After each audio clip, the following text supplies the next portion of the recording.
Hello बच्चों, good afternoon. कैसे हो आप लोग? सब लोग सही हो, बढ़िया हो? चलो, अच्छी बात है। बढ़िया होने भी चाहिए। तो आज का जो हमारा सेशन है वो 11th पे बेस्ड है। ठीक, जैसा कि आपको पता है केटीएस में 12 का सेशन होता है, एमडब्ल्यूएफ में 11 का सेशन होता है। तो 11 के सेशन में आज हम स्टार्ट करने जा रहे हैं वर्क एनर्जी का कुछ बेसिक कॉन्सेप्ट। ठीक है, तो वर्क एंड एनर्जी पे बेस्ड आज हम पार्ट करेंगे। ठीक, कुछ अच्छे सवाल करेंगे वर्क एंड एनर्जी। ठीक है, तो सबसे इंपॉर्टेंट पार्ट क्या है बेटा, ये समझना कि वर्क एंड एनर्जी है क्या। तो आप लोग को शायद पता हो। ठीक, चलो हम एक ब्रीफ डिस्कशन करके, देखिए पुराने टाइम में साइंटिस्ट के पास ऐसा था कि वो वर्क को अलग क्वांटिटी समझते थे, एनर्जी को अलग क्वांटिटी। एनर्जी को कैलोरी में मेजर किया जाता था, वर्क को जूल में मेजर किया जाता था। ठीक है, बट उन्हें ये पता नहीं था कि वर्क जो है वो एनर्जी में कन्वर्ट हो जाती है एंड एनर्जी को भी हम वर्क में कन्वर्ट कर सकते हैं। मतलब they are of the same form, एक ही फॉर्म है ये। ठीक है ना, एक ही फॉर्म के दो अलग अलग नाम है, दैट इज टू एनर्जी। समझ में आगे बात? तो बहुत सारे सेवरल एक्सपेरिमेंट्स के बाद ये पता चला कि वर्क जो है वो एनर्जी में कन्वर्ट हो जाती है और एनर्जी जो है वो वर्क में कन्वर्ट हो जाती है जिसका इस्तेमाल जो है आज ह्यूमन जो है बहुत अच्छे तरीके से कर रहा है। जैसे मान लो कि हम अपने घर में आप बैठे हुए, फैन चल रहा है। ठीक, तो इलेक्ट्रिकल एनर्जी आई, उस इलेक्ट्रिकल एनर्जी को मैकेनिकल एनर्जी में कन्वर्ट किया गया। तो वो मैकेनिकल एनर्जी वर्क कर रहा है, तो फैन क्या हो रहा है, रोटेट हो रहा है। समझ में आगे बात? क्लियर है यहाँ पे? एक और बहुत सारे ऐसे ऐसे एक्सपेरिमेंट्स किए गए। मान लो हमारे पास एक कंटेनर है, कंटेनर में वाटर यहाँ पे भरा हुआ है। ठीक है, और इसमें एक चक्कर लगा हुआ है। चक्कर समझते हो? ऐसा कुछ देखा है? ऐसा कुछ चक्कर मतलब यूनिफॉर्मिटी को मेंटेन करता है ये। ठीक, अपने घर में देखा होगा हम, मतलब गांव वगैरह में जब माँ दाल बनाती है या फिर कभी कभी घर में लस्सी वगैरह बनता है तो क्या रोटेट करता है, वो यूनिफॉर्मिटी मेंटेन करता है। तो क्या कहते हैं, चक्कर।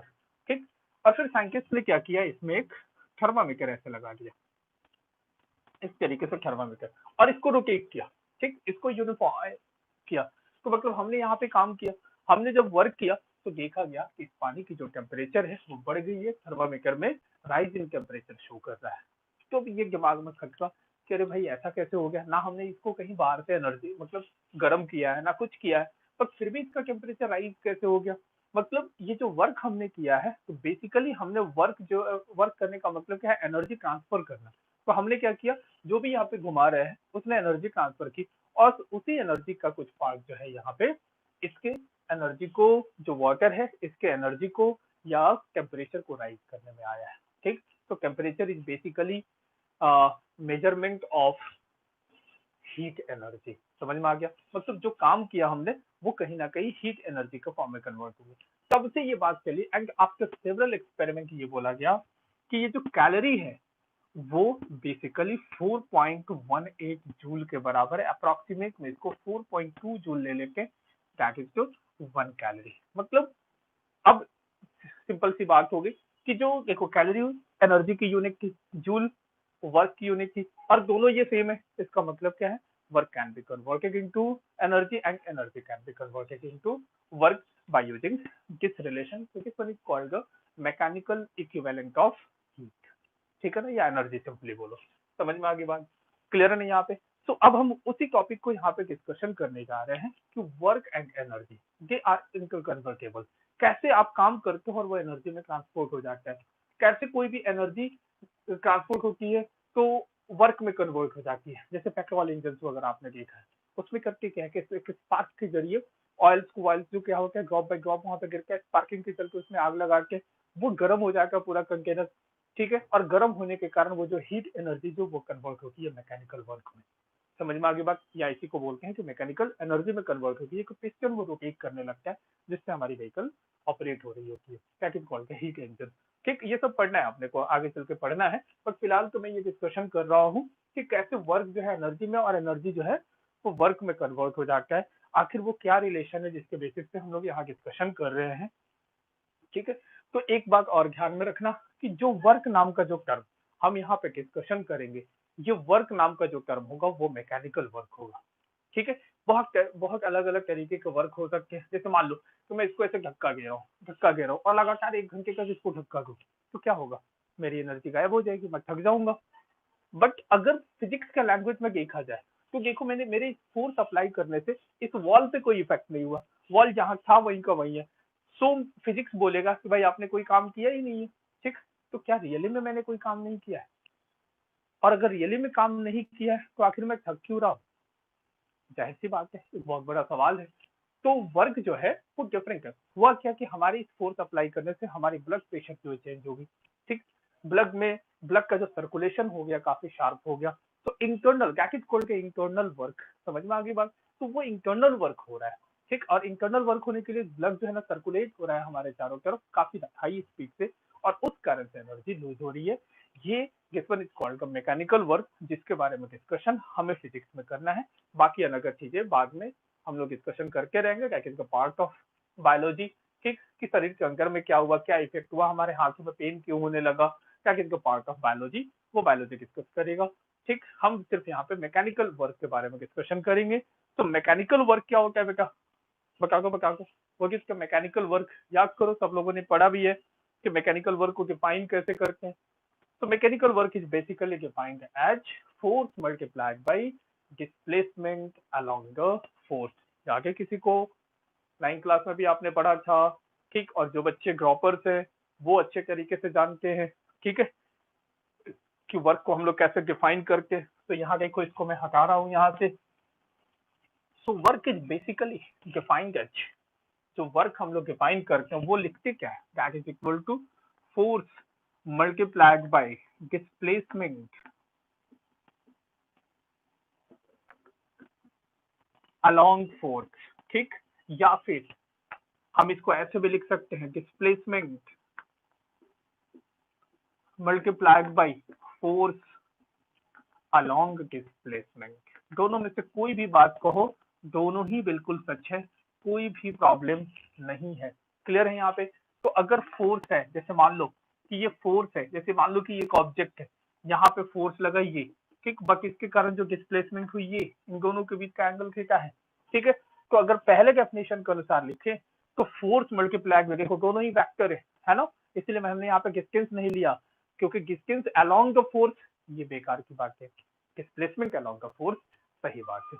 ठीक है, सो डिस्प्लेसमेंट का कंपोनेंट फोर्स के अलोंग कितना आ जाएगा बता दो, तो ये कितना हो जाएगा, एस कॉस थीटा। तो हम क्या लिख देंगे, F into S cos theta.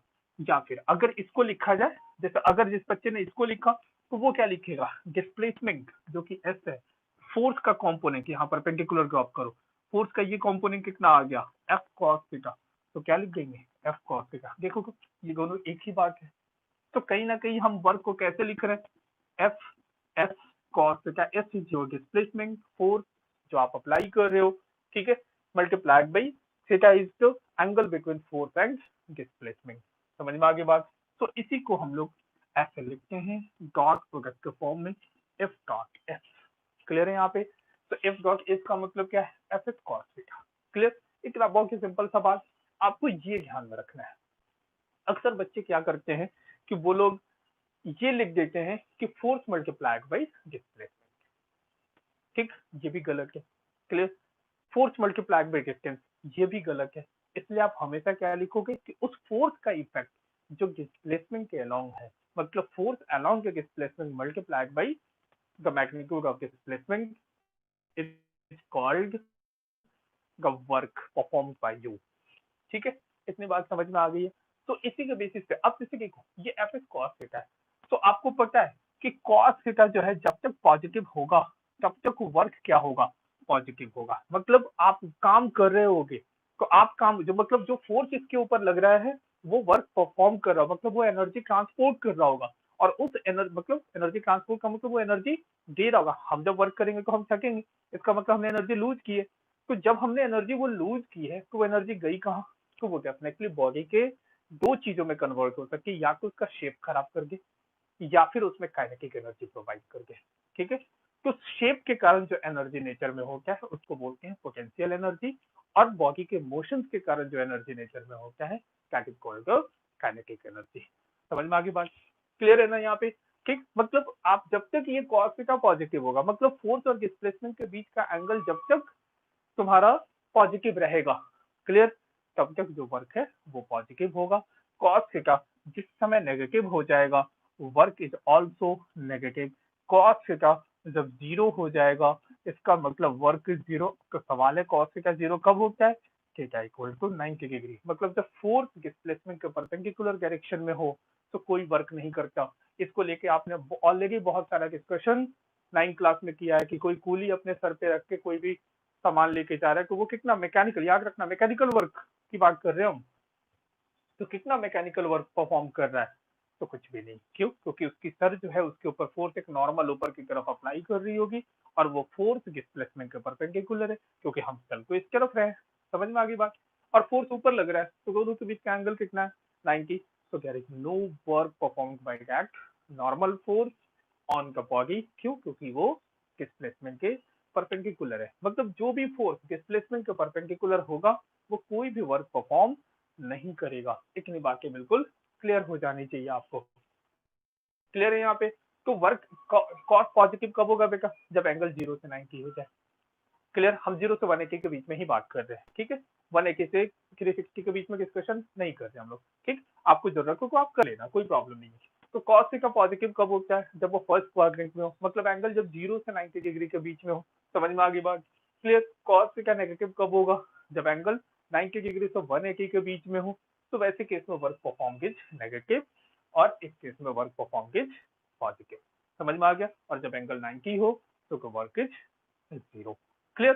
तो इतनी बातें अगर आपको समझ में आ गई है तो फिर अब हम आगे चलते हैं, इसके ऊपर डिस्कशन करते हैं थोड़ा थोड़ा और कि किसी भी क्वेश्चन में कैसे वर्क निकाला जाता है। अब जैसा कि आपको पता है कि ये जो अब इस पर वर्क निकालने पे ना बहुत सारे वेराइटीज ऑफ क्वेश्चन तुम्हारे सामने आ जाएंगे, ठीक? कि कैसे वर्क कैलकुलेट करते हैं, इसको ध्यान से देखो। वर्क मतलब दो चीज का, फोर्स और डिस्प्लेसमेंट का डॉट प्रोडक्ट, ठीक है? तो अगर क्वेश्चन कुछ ऐसा आ जाए कि फोर्स जो है कुछ ऐसा लगा 2i cap plus 3j cap, clear? मैंने वेक्टर फॉर्म में लिख दिया इसको, ठीक है? मतलब एक्स और वाई प्लेन में लग रहा है फोर्स और इसकी वजह से जो डिस्प्लेसमेंट है, मतलब पार्टिकल जो है 1,2 से चलकर 3,4 पे पहुंच गया। क्लियर? तो बताओ तो कितना इस फोर्स ने वर्क किया है, ठीक? तो सवाल ये है कि पहले इसको एक बार समझो इसको। मतलब ये पॉइंट कुछ 1,2 था और ये पॉइंट कहीं 3,4 है ना? मतलब पार्टिकल यहाँ से चलकर यहाँ पे पहुंची है, तो इसकी पोजीशन वेक्टर अगर मैं R1 बोल दूं और इसका पोजीशन वेक्टर मैं R2 बोल दूं, तो R1 को कैसे लिखते हैं बता दो जरा। अच्छा, डिस्प्लेसमेंट कितना हुआ? यही है ना बेटा डिस्प्लेसमेंट, देखो तो किस वन इसका डिस्प्लेसमेंट, यही है डिस्प्लेसमेंट। तो ये डिस्प्लेसमेंट कितना हो जाएगा? याद करो वेक्टर से बताया था, रिलेटिव मोशन में भी इसके बारे में डिस्कशन हमने किया था। तो कितना हो जाएगा बता दो जल्दी से। गिस वेक्टर प्लस गिस वेक्टर इज इक्वल टू गिस वेक्टर। तो अगर मैं इसको डिस्प्लेसमेंट डेल्टा आर बोल दूं तो R1 plus delta R is equal to R2। So delta R कितना हो गया? R2 minus R1। समझ में आ गई बात? तो ये हो गई डिस्प्लेसमेंट। क्लियर? तो हम वर्क क्या लिख देंगे बेटा यहाँ पे? बोलो। Work is equal to force dot displacement, basic result vector form में, ठीक है? तो फोर्स देखो कितना है, 2i cap plus 3j cap, इतना फोर्स लगा। डॉट डिस्प्लेसमेंट देखो कितना है, R2 माइनस R1। तो सबसे पहले तो वेक्टर लिखना जरूरी है और आपको पता है कि पोजीशन वेक्टर कैसे लिखते हैं, याद करो। ये आपको पता है, जब कोऑर्डिनेट्स गिवन हो तो एक्स कोऑर्डिनेट को आई कैप से मल्टीप्लाई करो, वाई कोऑर्डिनेट को जे कैप से मल्टीप्लाई करो और अगर जेड कोऑर्डिनेट है तो उसको के से मल्टीप्लाई करो, बस पोजीशन वेक्टर बन गया। तो R2 कितना है बता दो। R2 कितना? 3i cap plus 4j cap minus R1 कितना है? 1i cap plus 2j cap, ठीक? इतना हो गया। क्लियर? अब इसको सॉल्व करना आपको पता है। 2i कैप, अभी तो ये बहुत आसान हो गया, डॉट ही प्रोडक्ट तो है। देखो 3 माइनस 1 2i कैप हो गया, ये 4 माइनस 2 2j कैप हो गया। अब आपको पता है कि डॉट प्रोडक्ट में क्या करते हैं कि i के कॉफिशिएंट को सिंपली मल्टीप्लाई कर लो, तो 2 इंटू 2 प्लस j के कॉफिशिएंट को मल्टीप्लाई कर लो, 3 इंटू 2 कितना हो गया? 4 और 6 10 जूल। इतना अमाउंट ऑफ वर्क करना पड़ेगा जब ये फोर्स आप अप्लाई करोगे और पार्टिकल यहाँ से चलकर यहाँ पे पहुंचेगा। तो इतना वर्क आपको परफॉर्म करना पड़ेगा। समझ में आ गई बात। तो इस तरीके के बहुत सारे क्वेश्चन जो है नीट और जेई में पूछे जाते हैं। तो जस्ट एक तरीके से आपका रिवीजन ही हो रहा है, जो प्रॉपर बच्चे हैं उनका रिवीजन हो रहा है, जो 11 क्लास वाले बच्चे हैं वो अच्छे तरीके से समझ लो। इसके डिटेल एनालिसिस हम क्लास में भी कर सकते हैं, क्लास में करते हैं जनरली हम लोग। ठीक है, ये लिख लिया आपने।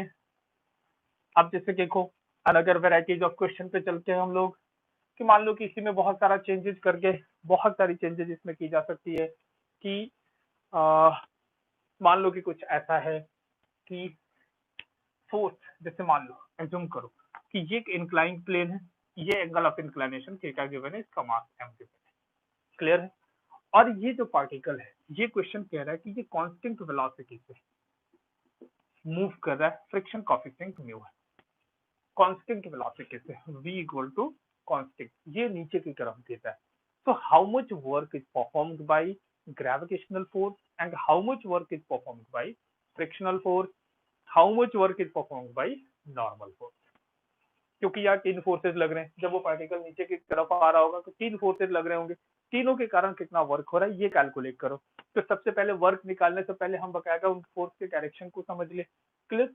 तो देखो फोर्स कौन कौन सा लग रहा होगा, ग्रेविटेशनल फोर्स ये सबको पता है, नॉर्मल फोर्स कैसे लगता है, सरफेस के परपेंडिकुलर, ऐसा हो गया। क्लियर है। इसको एक्सटेंड करोगे तो ये एंगल कितना हो गया, थीटा।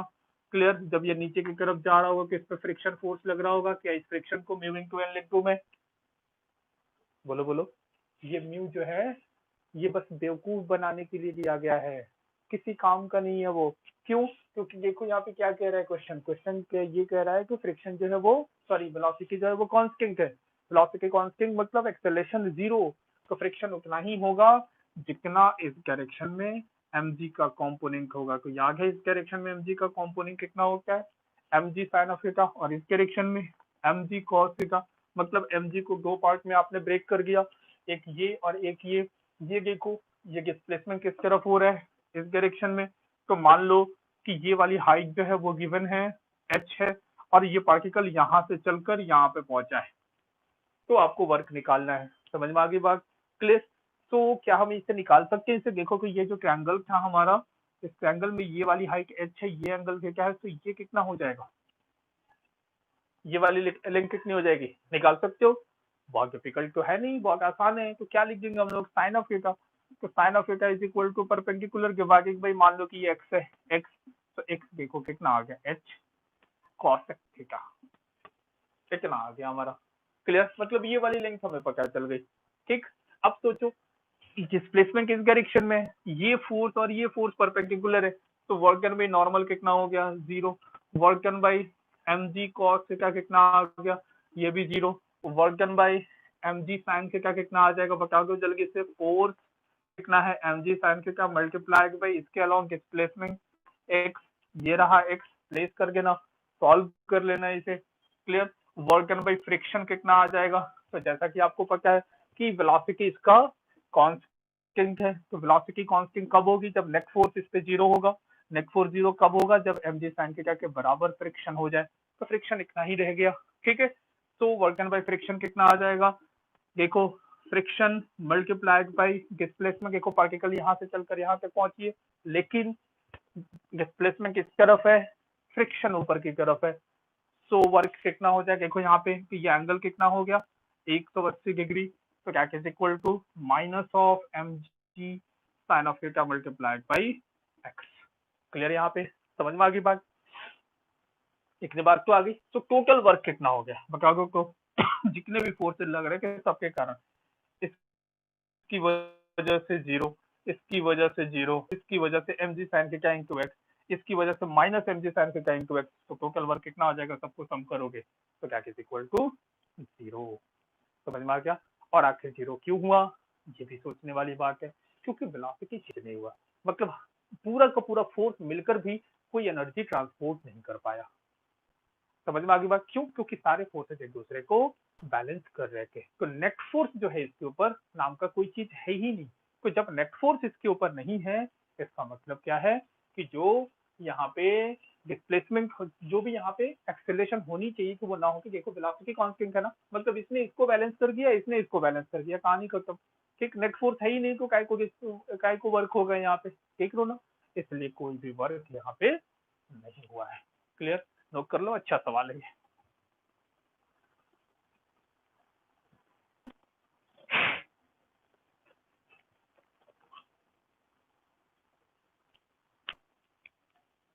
ठीक है, चलो आगे चलते हैं और कुछ अच्छे क्वेश्चन पे चलते हैं।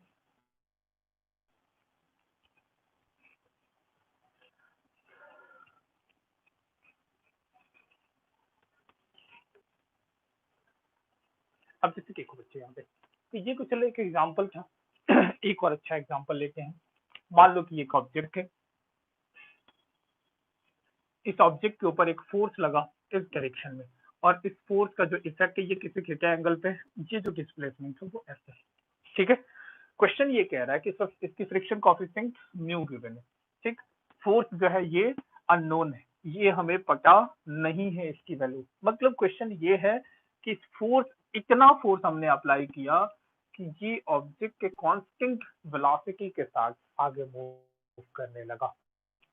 ठीक है, तो जब उसने डिस्प्लेसमेंट एस कवर किया, तो उस केस में आपको बताना है कि इस फोर्स ने कितना काम किया है, कितना वर्क किया है। क्वेश्चन समझ में आ रहा है? क्वेश्चन कुछ भी नहीं है, हमने फोर्स अप्लाई किया और ये कॉन्स्टेंट, ये मूव कर रहा था। ठीक है, पहले से ऐसे मूव कर रहा था, मान लो किसी वेलोसिटी v से। ठीक, फोर्स अप्लाई किया, फोर्स वो भी ऐसा अप्लाई किया ताकि उसका जो इफेक्ट है यहाँ पे जीरो हो जाए। कहने का मतलब कि फोर्स जो है वो इतना अप्लाई किया ताकि इसकी वेलोसिटी चेंज ना हो।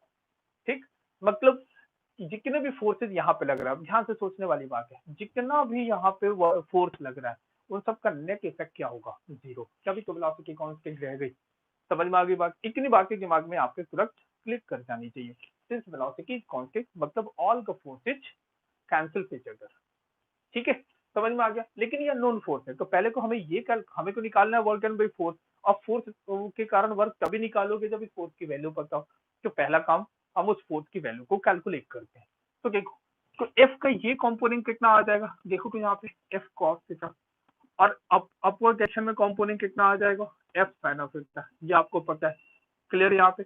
और कौन सा फोर्स लगा, mg। ऊपर की तरफ और कौन सा फोर्स लगा, नॉर्मल, पार्टिकल आगे जा रहा है, फ्रिक्शन इसको अपोज कर रहा है, ठीक है ना, मूविंग टू एम। ठीक, समझ में आ गई बात? क्लियर है?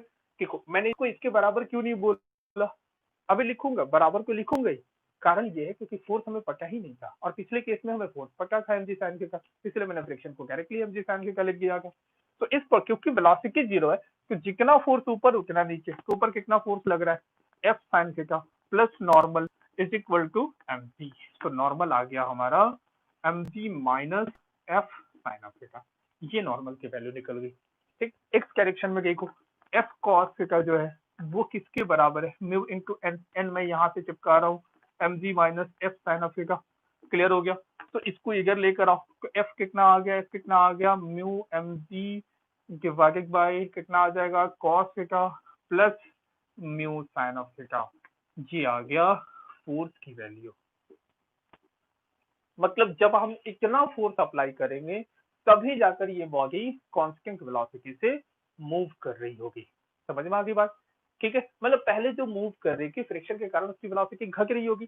जिस इंस्टेंट पे हमने ये फोर्स लगाया उस इंस्टेंट पे वेलोसिटी वी थी, अब उसके बाद वेलोसिटी ना तो घटी ना बढ़ी, वो कांस्टेंट रह गई। तो कितना फोर्स लगाया वो है इतना। ठीक, और जैसे ही ये पता चल गया तो वर्क डन बाई फोर्स कितना हो जाएगा, बताओ, अभी पढ़ा है आपने। या तो लिखो डिस्प्लेसमेंट अलोंग द फोर्स, या फिर लिखो फोर्स अलोंग द डिस्प्लेसमेंट। तो देखो फोर्स का कंपोनेंट डिस्प्लेसमेंट के अलोंग कितना है, एफ कॉस थीटा, क्योंकि एफ साइन थीटा के कारण तो कोई वर्क ही नहीं होगा, नॉर्मल के कारण कोई वर्क होगा ही नहीं, सिर्फ वर्क किसकी वजह से होगा, एफ कॉस थीटा की वजह से। तो हम क्या लिख देंगे, force along the displacement multiplied by displacement. का फोर्स पता है, इसको प्लेस कर दो, कितना आ जाएगा, mu M G cos theta multiplied by S divided by cos theta plus mu sine of theta.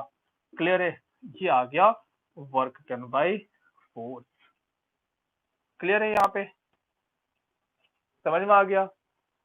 ठीक है, अब ऐसे बहुत सारे क्वेश्चंस जो है ना आपके सामने होंगे, वर्क आपको अच्छे से कर। अगर आपसे ये पूछा जाता कि वर्क डन बाय फ्रिक्शन कितना है, तो उसी तरह दिमाग लगाओ। तो देखो work done by F sine theta zero, work done by normal zero, work done by M G zero, है ना, समझ में आ गई बात।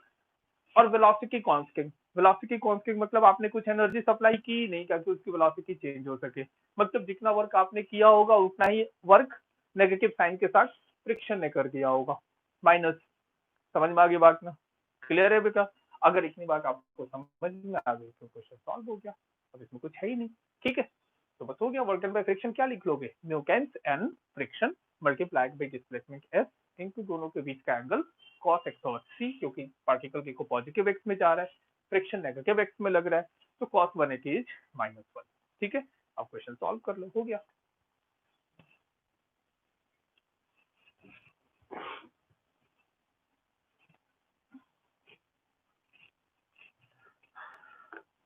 ये कुछ अच्छे सवाल हैं जो वर्क कैलकुलेट करने के ऊपर आते हैं। एक वेक्टर फॉर्म में देखा हमने, एक इंक्लाइंड प्लेन पे देखा हमने, एक ये क्वेश्चन देखा, और भी बहुत सारे वैरायटीज ऑफ क्वेश्चन है। वो क्वेश्चन जब आपके सामने होगा तो खूब अच्छे से प्रैक्टिस करो, फिर अच्छे से समझ में आएगा। तो सवाल ये है बेटा कि अगर वर्क हुआ है तो वर्क का मतलब क्या है, या तो आपने एनर्जी दी होगी, या तो आपने लूज की होगी, या गेन की होगी। तो इन दिस फॉर्म ओवरऑल जब भी वर्क नेट वर्क हुआ है, इसका मतलब क्या है कि एनर्जी चेंज हुई है, काइनेटिक एनर्जी बॉडी की चेंज हुई है। इसी को बोलते हैं वर्क एनर्जी थ्योरम। तो वर्क एनर्जी थ्योरम कहता है कि work done by all the forces equal to change in kinetic energy. मतलब सिस्टम के ऊपर जितना भी फोर्स लगा है उन सारे फोर्सेस के कारण जब आप वर्क टोटल निकाल लोगे तो उन सब का जो सम होगा वो क्या होगा, change in kinetic energy. Work को एक स्केलर को अंक की है तो आप उसको प्लस और माइनस साइन के साथ लिखोगे और सिंपली इसको लिख लोगे तो work done by every force equal to change in kinetic energy. और काइनेटिक एनर्जी आपको पता है हाफ एम वी स्क्वायर लिख के, ये कोई बड़ी बात तो है नहीं, ये को आपने अपने बहुत पहले से पढ़ा हुआ है। मतलब energy associated with the motion of the particle is called kinetic energy. समझ में आगे बात, ठीक है। तो अब और देखो वर्क डन बाय, ये जिस बच्चे को ये लॉ आता है ना उसको और किसी चीज की रिक्वायरमेंट ही नहीं है, वो सारा क्वेश्चन यहीं से कर सकता है, बाकी किसी और चीज की रिक्वायरमेंट ही नहीं होती है।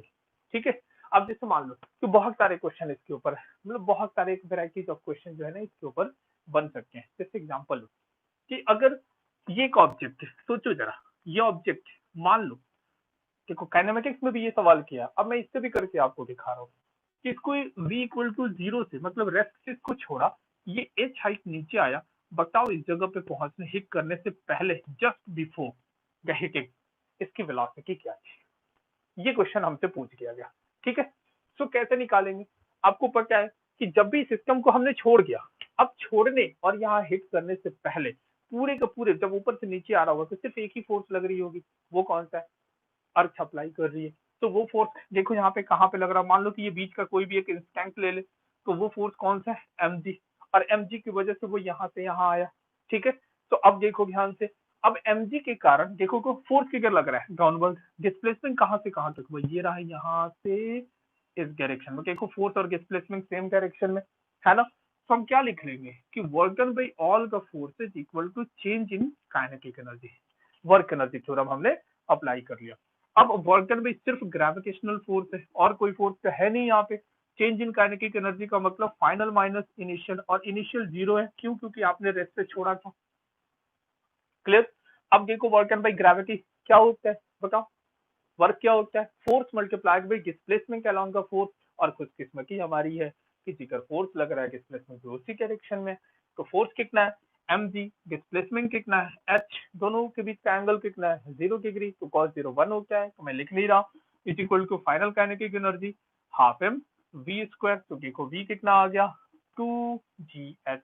अगर आप लोग याद करो तो काइनेमेटिक्स में भी ऐसा निकाला था कि किसी ऑब्जेक्ट को h हाइट ऊपर से अगर रेस्ट से छोड़ दिया जाए तो जमीन को हिट करने से पहले उसकी just before hitting the ground कितना उसका स्पीड होगा, तो √2gh। देखो हम ऐसे भी निकाल सकते हैं। क्लियर है यहाँ पे, तो ये एनर्जी कन्वर्सन है। देख लो यहाँ पे पहले इसके पास इतनी एनर्जी थी, पोटेंशियल एनर्जी बोलते हैं कॉन्फ़िगरेशन के कारण। अब वो जैसे जैसे नीचे की तरफ आई पोटेंशियल एनर्जी घट के 0 हो गया, तो पोटेंशियल एनर्जी जो 0 हुआ तो जो पहले से एनर्जी थी वो गई कहाँ, उसकी काइनेटिक एनर्जी में कन्वर्ट हो गई। तो देखो काइनेटिक एनर्जी में कन्वर्सन हो गया, मतलब loss in potential energy equal to gain in kinetic energy. कभी पोटेंशियल एनर्जी के बारे में लेकर डिस्कशन करेंगे। ठीक है, अभी फिलहाल हम इस पे ऐसे बात कर रहे हैं। ठीक है, अब जैसे मान लो कि सेम क्वेश्चन को थोड़ा सा और चेंज कर देता हूं मैं,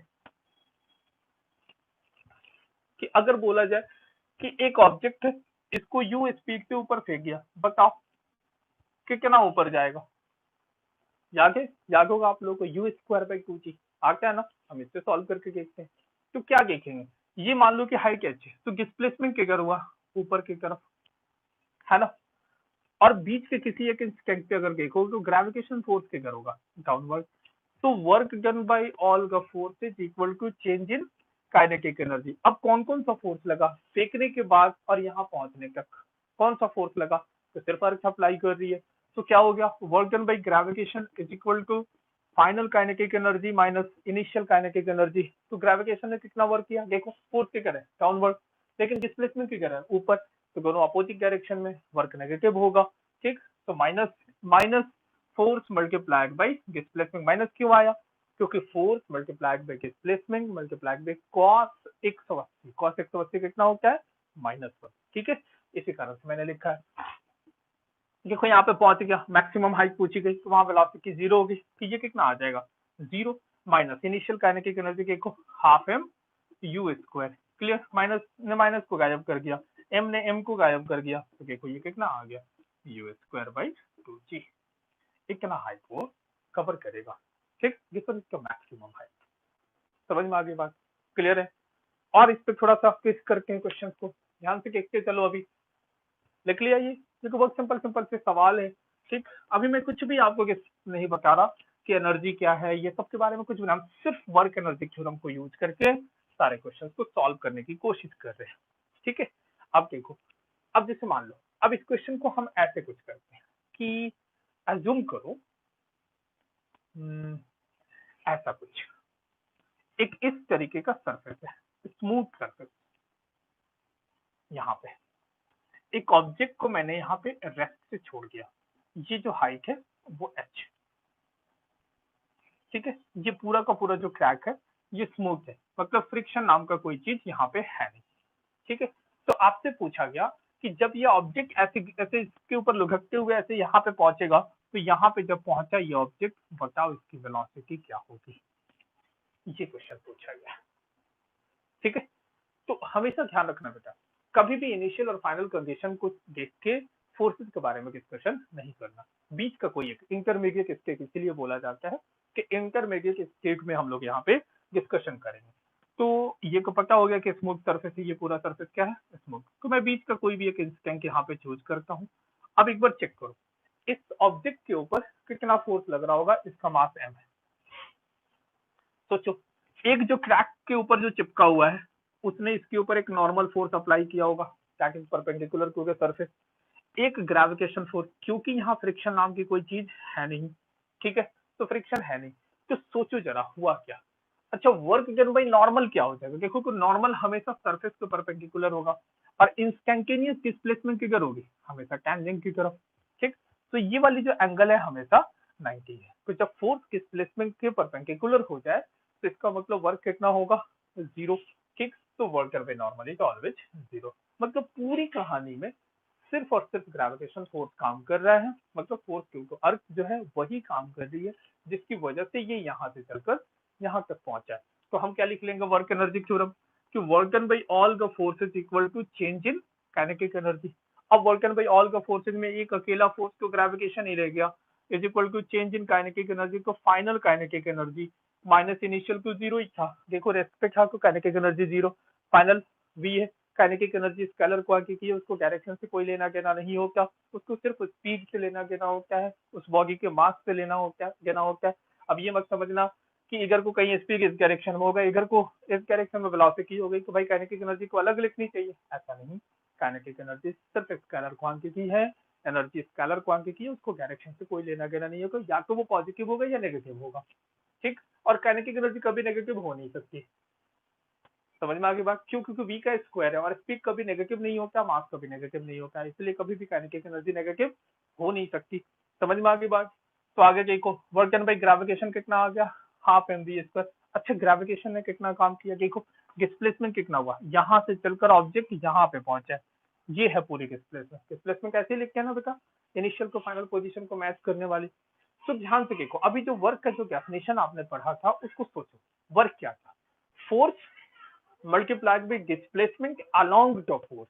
तो देखो तो ये जो डिस्प्लेसमेंट है इसका कंपोनेंट फोर्स के अलोंग किधर है, फोर्स किधर है, ऐसा है ग्रेविटेशन फोर्स तो ये, तो इस डायरेक्शन में जो कंपोनेंट होगा वो ये होगा ये। तो देखो को इस पूरे का कंपोनेंट इस वर्टिकल डायरेक्शन में ये एच ही तो है ना। इस डिस्प्लेसमेंट का वर्टिकल कंपोनेंट क्या है, ये हॉरिजॉन्टल कंपोनेंट क्या है, ये हॉरिजॉन्टल कंपोनेंट को लेना ही नहीं है, हमें को लेना है फोर्स डाउनवर्ड लगा था, तो इसलिए इस डायरेक्शन में कंपोनेंट, तो वो कितना है एच, तो फोर्स भी नीचे, देखो डिस्प्लेसमेंट भी वर्टिकल कंपोनेंट नीचे, तो ये कितना आ जाएगा M D H equal to half M V square. तो देखो वी कितना आ गया 2gh। ये को बड़ी जबरदस्त वाली कहानी हो गई, समझ में आगे बात। देख लो यहाँ पे, मतलब एक ऑब्जेक्ट को रेस्ट से अगर हम यहाँ से छोड़ देते तो एच हाइट नीचे यहाँ पे आने के बाद यहाँ पे वेलोसिटी कितनी है रूट ऑफ 2gh, यही तो होता है। और देखो यहाँ पे भी स्पीड कितनी है 2gh, क्यों, क्योंकि दोनों ही केस में अर्थ ने सेम काम किया है, सेम वर्क किया है, समझ में आगे बात, क्लियर है ना यहाँ पे। क्यों, क्योंकि यहाँ से यहाँ पहुंचने में भी अर्थ ने सेम काम किया, यहाँ से यहाँ पहुंचने में भी अर्थ ने सेम काम किया, इसीलिए दोनों के केस में जो काइनेटिक एनर्जी था वो सेम आया, ठीक है, मतलब वेलोसिटी भी सेम आ गई। क्लियर है बेटा, ये पूरी कहानी समझ में आ गई, ठीक। अब आगे चलते हैं,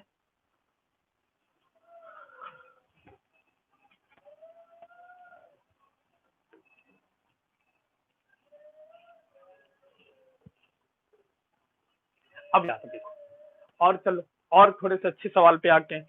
अब देखो ध्यान से, इसी क्वेश्चन को मैं थोड़ा सा और एक्सप्लेन करता हूँ। तो यहाँ से लेकर यहाँ तक ये था ऐसा कुछ, ये सरफेस, यहाँ से आपने रेस्ट से छोड़ा था इसको, यहाँ पे ये पूरी की पूरी हाइट कितनी थी h। अब यहाँ जैसे ये पूरी की पूरी सरफेस यहाँ से लेकर यहाँ तक ये स्मूथ है, लेकिन जैसे वो नीचे आया उसके पास उसको एक रफ सरफेस मिल गया, ये जो सरफेस है वो क्या है रफ है, फ्रिक्शन कोएफिशिएंट म्यू गिवन है, क्लियर। तो ये पॉइंट 1 है, ये पॉइंट मान लो कि 2 है, क्लियर है यहाँ पे, समझ में आ गया। तो जैसे ही वो आगे की तरफ बढ़ेगा, सोचो ये यहाँ पे आएगा, अब आपने ये भी तो देख लिया, यहाँ पे पहुंच के यहाँ पे इसकी स्पीड कितनी थी √2gh, v is equal to root of 2gh, यह भी निकाला था हमने, इतनी को आपको प्रीवियस क्वेश्चन में पता है। अब जैसे ये वेलोसिटी आगे चला तो इसके ऊपर फ्रिक्शन पीछे की तरफ लगकर इसको रिटार्ड करना स्टार्ट करेगा, तो पूछा गया कि बताओ कितना दूर जाकर फाइनली रुक गया, यहाँ से ये वाली डिस्टेंस x कितनी है जहाँ पे वेलोसिटी जाकर फाइनली 0 हो गई है, ये सवाल पूछ दिया गया। तो क्या बहुत डिफिकल्ट है, तो देखो यहाँ से यहाँ तक वर्क एनर्जी थ्योरम अप्लाई किया तो भी आ गई √2gh। अब यहाँ से यहाँ वापिस अप्लाई कर दो, तो सोचो कि जरा ये जो पार्ट था ये पोजीशन 2 है, ये मान लो कि पोजीशन 3 है जहां जाकर रुका है, ठीक, यहाँ पे ऑब्जेक्ट की स्पीड कितनी है √2gh, है ना, और यहाँ पे ऑब्जेक्ट जाकर क्या हुआ, यहाँ पे वेलोसिटी उसकी 0 हो गई, रुक गया वो, तो यही वाले डिस्टेंस तो यहाँ से यहाँ तक पूछी गई है, मतलब बीच के किसी इंस्टेंट पे अगर यहाँ चला जाए तो इसके ऊपर देखो फोर्स नॉर्मल ऊपर लग रहा है, ग्रेविटेशनल फोर्स mg लग रहा है, पीछे की तरफ फोर्स फ्रिक्शन लग रहा है, क्योंकि स्लिप कर रहा है तो ये फ्रिक्शन कौन सा होगा काइनेटिक नेचर का, तो म्यू1। तो क्या लिखेंगे 2 से 3 के बीच में, 2 to 3 के बीच में अगर बात करें तो नॉर्मल के कारण वर्क 0, क्यों, क्योंकि फोर्स परपेंडिकुलर है, ग्रेविटेशनल फोर्स भी 0 है, क्यों, क्योंकि वो भी परपेंडिकुलर है, तो अकेला काम किसने किया फ्रिक्शन ने, तो क्या लिख देंगे work done by all the forces equal to change in kinetic energy, है ना। तो जैसे ही ऊपर की तरफ गया, मतलब सॉरी ऊपर बोल रहा हूँ, राइट साइड को गया, फ्रिक्शन देखो पीछे लग रहा है, तो वैल्यू कितनी है म्यू एन, अच्छा एन कितना हो जाएगा mg होगा ना, तो म्यू mg ये हो गई फ्रिक्शन की वैल्यू, ठीक। डिस्प्लेसमेंट कितना हुआ यहाँ से चलकर यहाँ पहुंचने में x, ठीक। अच्छा फोर्स और डिस्प्लेसमेंट के बीच का एंगल देखो जरा, displacement right side, force left side, इसका मतलब दोनों के बीच का एंगल 180, तो cos 180 क्या होता है, मैं डायरेक्टली लिख सकता था बट फिर भी मैं यहाँ पे लिख देता हूँ, is equal to final kinetic energy देखो 0 हो गया, initial kinetic energy half M V square, तो √2gh का स्क्वायर सिर्फ 2gh हो गया, क्लियर। अब जरा देखो कि यहाँ पे cos 180 -1 हो गया, माइनस माइनस कैंसिल, ठीक है, और देखो ये 2 और 2 ने गायब हो गया, m और m गायब हो गया, ठीक है, cos 180 जो -1 हो गया ये माइनस गायब हो गया, और कुछ गायब हो गया, g भी गायब हो गया, तो देखो x कितना आ गया h/μ, कहानी होगी। कितना दूर जाकर गया, ठीक है, कुछ भी नहीं है, बहुत आसान है।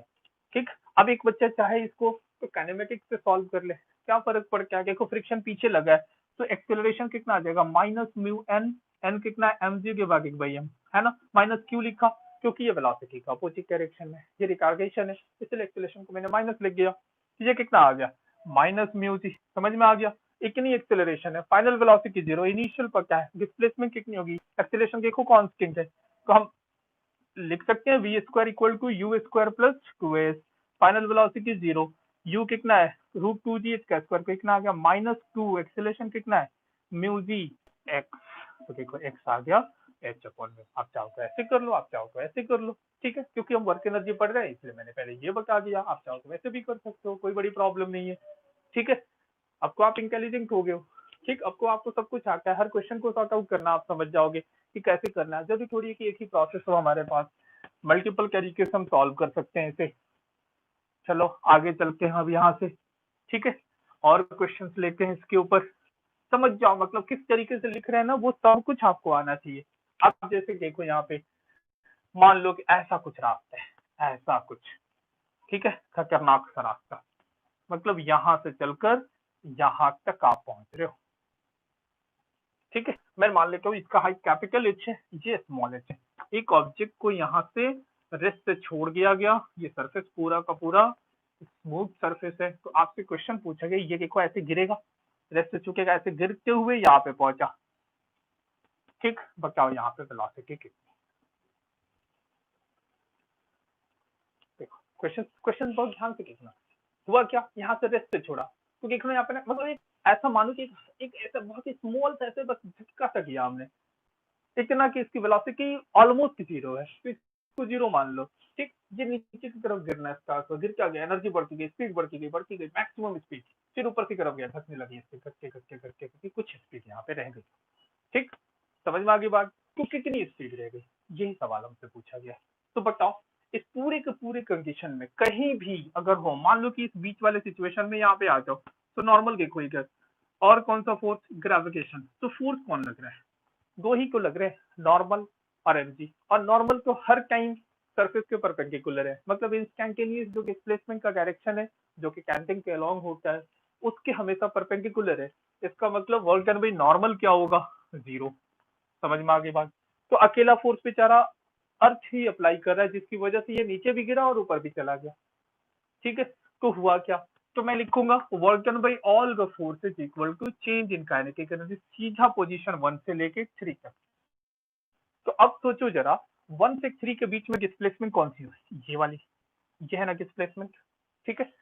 ग्रेविटेशन फोर्स किधर लग रहा है बेटा, नीचे, तो अगर मैं इसको ऐसे खींच दूं, ऐसे परपेंडिकुलर बना दूं, तो क्या बता सकते हो इसका जो वर्टिकल कंपोनेंट होगा वो तो यही होगा, यहाँ से यहाँ से, तो बताओ तो ये कितना है, क्या ये capital H minus small H है ना। देखो ये जो डिस्प्लेसमेंट है, इस डिस्प्लेसमेंट का कंपोनेंट फोर्स के अलॉन्ग कौन सा है, यही तो है, mg को डाउनवर्ड डायरेक्शन में उठते, तो force multiplied by displacement along the force, ठीक है।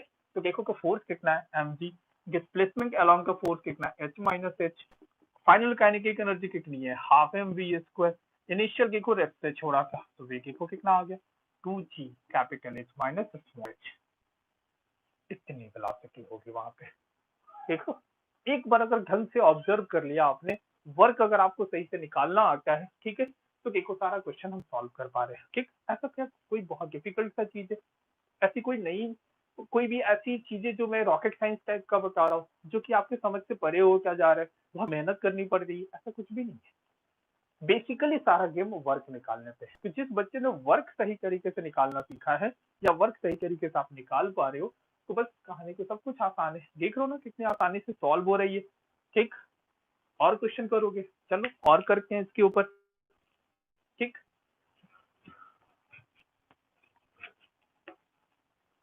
अब जैसे देखो बहुत सारे क्वेश्चन इसके ऊपर बनते हैं, बहुत वैरायटीज ऑफ क्वेश्चन, और हर साल कभी ना कभी क्वेश्चन को आ ही जाता है, वर्क एनर्जी थ्योरम को यूज करके कहीं ना कहीं से आएगा ही आएगा। हर साल नीट में या जेई के एग्जामिनेशन में डेफिनेटली तुम्हारा एक ना एक क्वेश्चन आ ही जाता है इस पूरे चैप्टर से, ठीक है। बहुत इंपॉर्टेंट चैप्टर है, बहुत अच्छे तरीके से देख लेना, इसको अच्छे से समझ लेना।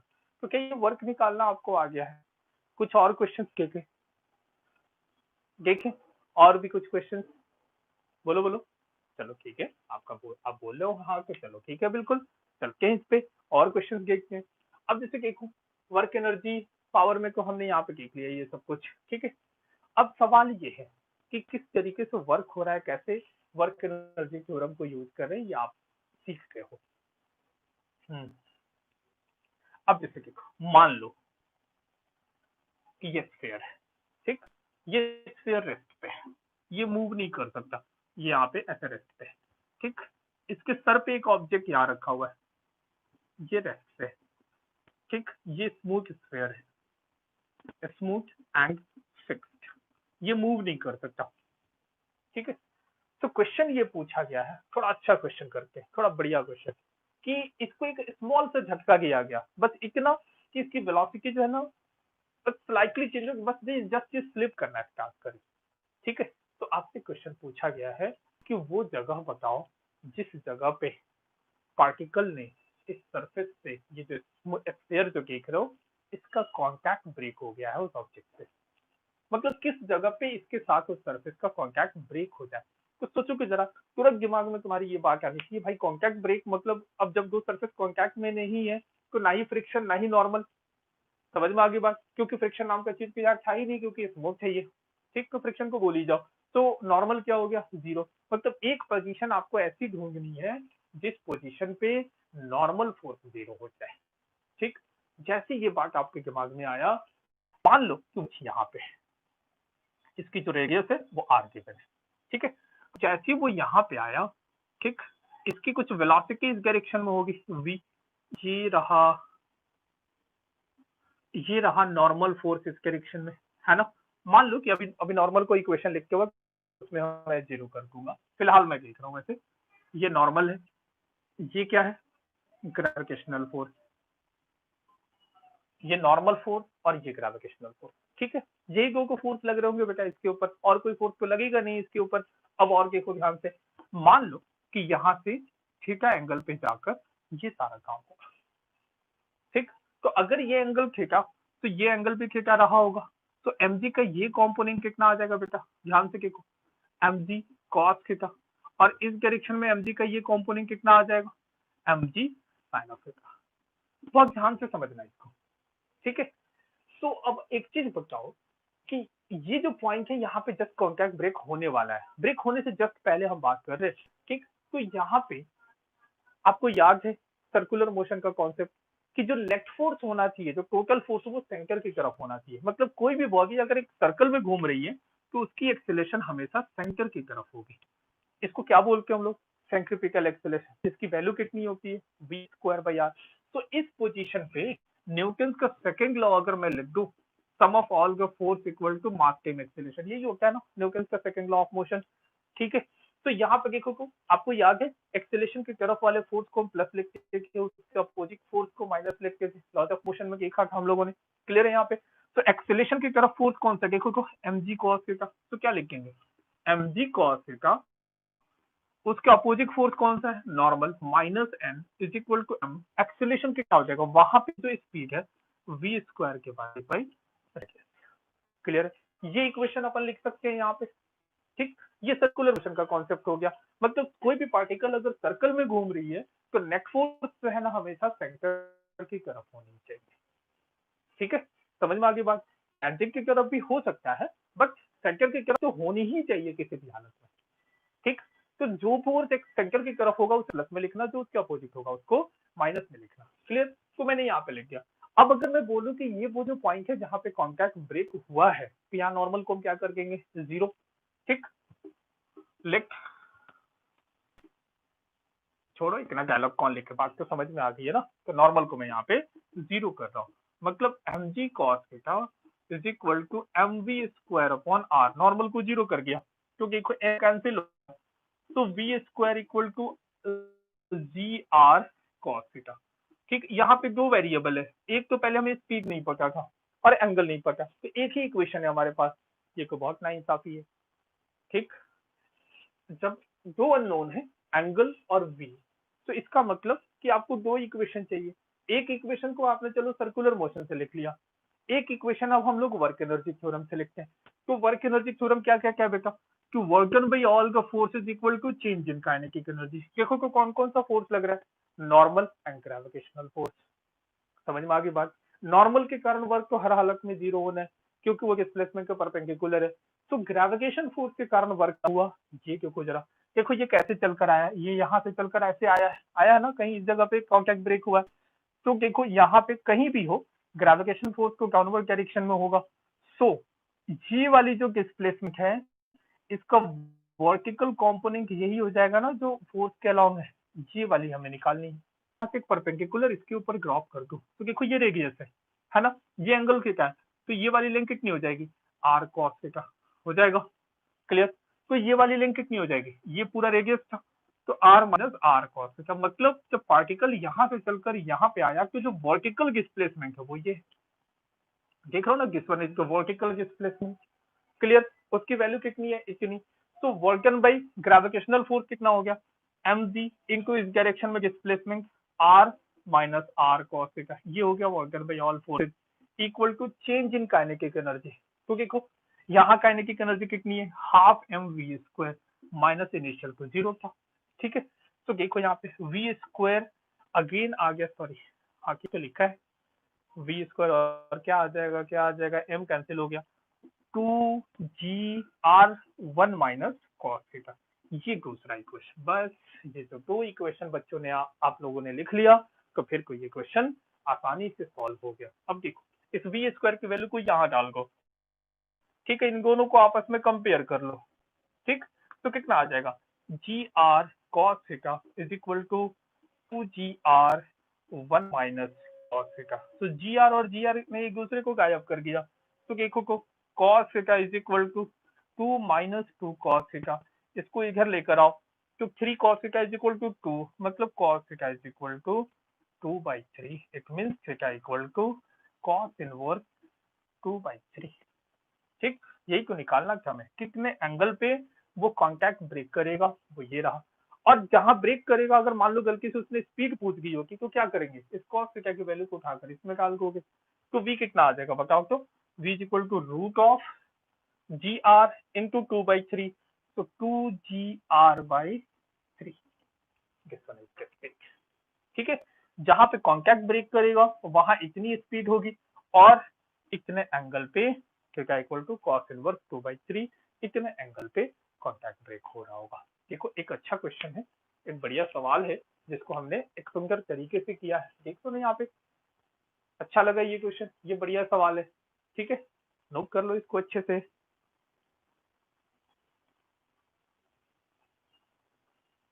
लिख लिया।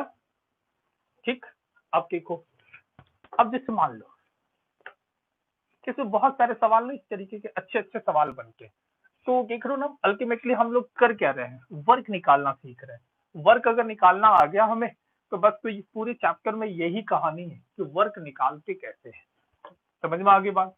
तो वर्क निकालना ही हमारा सबसे इम्पोर्टेंट काम है। ठीक, इसको मैं बहुत तरीके से कर सकता था, एनर्जी कंजर्वेशन अप्लाई कर सकता था, लेकिन मैंने नहीं किया है। क्यों, क्योंकि मैं हर क्वेश्चन में सिर्फ वर्क निकालते जा रहा हूँ। ठीक है, और मैं आपको सिखा भी रहा हूँ कि वर्क निकालते कैसे हैं। ठीक है, अलग अलग टाइप के क्वेश्चन में वर्क निकालते कैसे हैं। समझ में आ गई बात। ठीक है, अब ऐसा ही एक सवाल यहाँ पे ले लो। मान लो कि एक हमारे पास स्ट्रिंग है जिसके साथ एक m मास का बॉब यहाँ पे बंधा हुआ है l लेंथ। ठीक, इसको मैंने यहाँ पे एक वेलोसिटी u प्रोवाइड कर दी ताकि ये पूरा सर्कल में ऐसे घूमता रहे। मतलब ऐसा होता है ना बच्चे गेम खेलते हैं कि एक धागे से एक बॉब को यहाँ पे बांध दो और इसको हवा में ऐसे ऐसे रोटेट कर ऐसे ऐसे। तो आपसे पूछा कि कितना कम से कम स्पीड यहाँ पे हो ताकि ये पूरा सर्कल घूम जाए, मतलब u मिनिमम आपको चाहिए। ठीक है, that is called the vertical circle, इसी को बोलते हैं। तो मिनिमम मतलब क्या है बेटा, कम से कम ये वाली ऑब्जेक्ट यहाँ तक तो पहुंच जाए। अगर यहाँ पहुंच गया और इसके पास कुछ स्पीड v रह गई तब तो ये घूम ही जाएगा। लेकिन अगर ये v इससे पहले कहीं जीरो हो गया तब तो वो या तो स्लैक करके गिर जाएगा या वापिस लौट जाएगा, तो सर्कल कंप्लीट नहीं कर पाएगा। तो सर्कल कंप्लीट करने का सबसे इंपॉर्टेंट क्राइटेरिया कि ये टॉप मोस्ट पॉइंट पे पहुंचे और उसके पास कुछ वेलोसिटी v रहे। तो अब एक बार सोचो, अगर यहाँ पे बात करें तो इस पे फोर्स देखो तो ये वायर है, ऐसा हो जाएगा वायर, तो टेंशन नीचे लग रहा होगा। ग्रेविटेशनल फोर्स नीचे लग रहा होगा mg, और एक्सेलरेशन तो तुम्हें पता ही है जब पार्टिकल सर्कल में घूमे तो ऐसा होगा। तो क्या लिखेंगे equation, t plus M G is equal to M V square upon radius, जो कि एल के बराबर है। क्लियर है यहाँ पे? ठीक, अब सोचो जरा, ध्यान से देखो, आपसे क्या पूछा गया है, मिनिमम। तो ये जितना कम होगा ये वी की वैल्यू उतनी ही कम होगी। ठीक, हमें तो ये मिनिमम निकालना है ना कि कम से कम। ठीक, और जब v डिक्रीज मतलब u को अगर आप कम करोगे तो v घटेगा तो t घटेगा, तो t की मिनिमम वैल्यू क्या हो सकती है, t मिनिमम बता दो। मिनिमम वैल्यू को 0 हो सकती है ना इसकी, मतलब यहाँ पे जस्ट स्लैकिंग वाली केस हो गई, मतलब वायर जो है ना टाइट होने के बजाय हल्का सा मुड़ा है, जस्ट मुड़ा है। ठीक है, तो टी मिनिमम 0 की यहाँ पे प्लेस कर दो जरा, M G is equal to कितना आ गया, एम वी मिनिमम स्क्वायर के बाद 1/l, तो देखो तो वी मिनिमम कितना आ गया, is equal to G into L, M cancel हो गया इतना। मतलब यहाँ पे जो कम से कम जो स्पीड हो सकती है वो इतनी हो सकती है, मिनिमम स्पीड। और ये मिनिमम क्यों लिखा, क्योंकि इसको मिनिमम करना है हमें तो यू मिनिमम कैलकुलेट करना है ना। अब इससे ज्यादा कितने भी स्पीड से फेंकोगे वो तो सर्कल घूम ही जाएगा, लेकिन ये वो क्राइटेरिया हम बात कर रहे हैं जो कि कम से कम रिक्वायर्ड है कि सर्कल में घूमे। ये समझ में आ गई बात? तो सवाल ये है कि ये तो चलो वी मिनिमम यहाँ निकाला, हमें तो ये निकालना है, तो हम चलो फिर से वर्क एनर्जी थ्योरम अप्लाई करते हैं। वर्क एन बाई ऑल का force is equal to change in kinetic energy. अब जरा सोचो तो अगर ये ऑब्जेक्ट यहाँ पे होता तो टेंशन के इस तरफ, देखो इंस्टेंटेनियस डिस्प्लेसमेंट किस तरफ, तो टेंशन फोर्स भी हमेशा 90 के एंगल पे, है ना।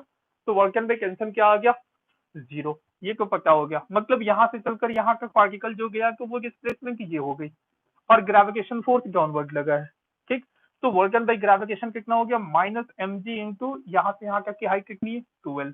मतलब हम यहाँ से पोजीशन 1 से 2 तक बात कर रहे हैं, 1 एंड 2 के बीच में ये पूरा डिस्कशन कर रहे हैं। Equal to change in kinetic energy, तो वहां पे काइनेटिक एनर्जी कितनी है, हाफ एम रूट जीएल का स्क्वायर तो जीएल। ठीक, ये फाइनल काइनेटिक एनर्जी होगी। इनिशियल पॉइंट ये था minus half M U minimum का स्क्वायर, यही है ना। अब इसको जरा सॉल्व करो तो इसको इधर लेकर आओ, तो ये कितना आ जाएगा, 5/2 आ जाएगा, 2 गायब हो गया, तो u minimum is equal to root of 5gl। मतलब इतनी कम से कम स्पीड से आपको फेंकनी होगी ताकि ये सर्कल घूम सके। तो to complete the circle, circle को कंप्लीट करने के लिए कितना चाहिए, u should be greater than और इक्वल टू 5gl। मतलब इक्वल टू अगर इतने के बराबर रखोगे तो जस्ट कंप्लीट करेगा और वेलोसिटी रूट जीएल होगी टॉपमोस्ट पॉइंट पे। अगर इससे ज्यादा से फेंका तो कंप्लीट करेगा ही करेगा। ठीक, तो वो वेलोसिटी अकॉर्डिंगली वहां पे चेंज होती चली जाएगी। ठीक है, वो भी आप कैलकुलेट कर सकते हो यूजिंग दिस रिलेशन। ठीक है, समझ में आ रही है बात? देख लो ना, यहाँ पे टाइम ही तो है, सब कुछ हम यहाँ पे कैलकुलेट कर रहे हैं, यहाँ पे सब कुछ वही कहानी है, बस ऑब्जर्वेशन ही तो है। समझ में आ गई बात? तो मेरे ख्याल से आपको ये बहुत सारी बातें समझ में आई होगी। तो अगली क्लास में पोटेंशियल एनर्जी पे डिस्कशन करेंगे, वो पूरी की पूरी एनर्जी कंजर्वेशन पे डिपेंड करेंगे और कुछ बढ़िया सवाल करेंगे। ठीक है, तो अगली क्लास 11 की कब होगी? आज कौन सा के है बेटा, बता दो। आज आपको पता है?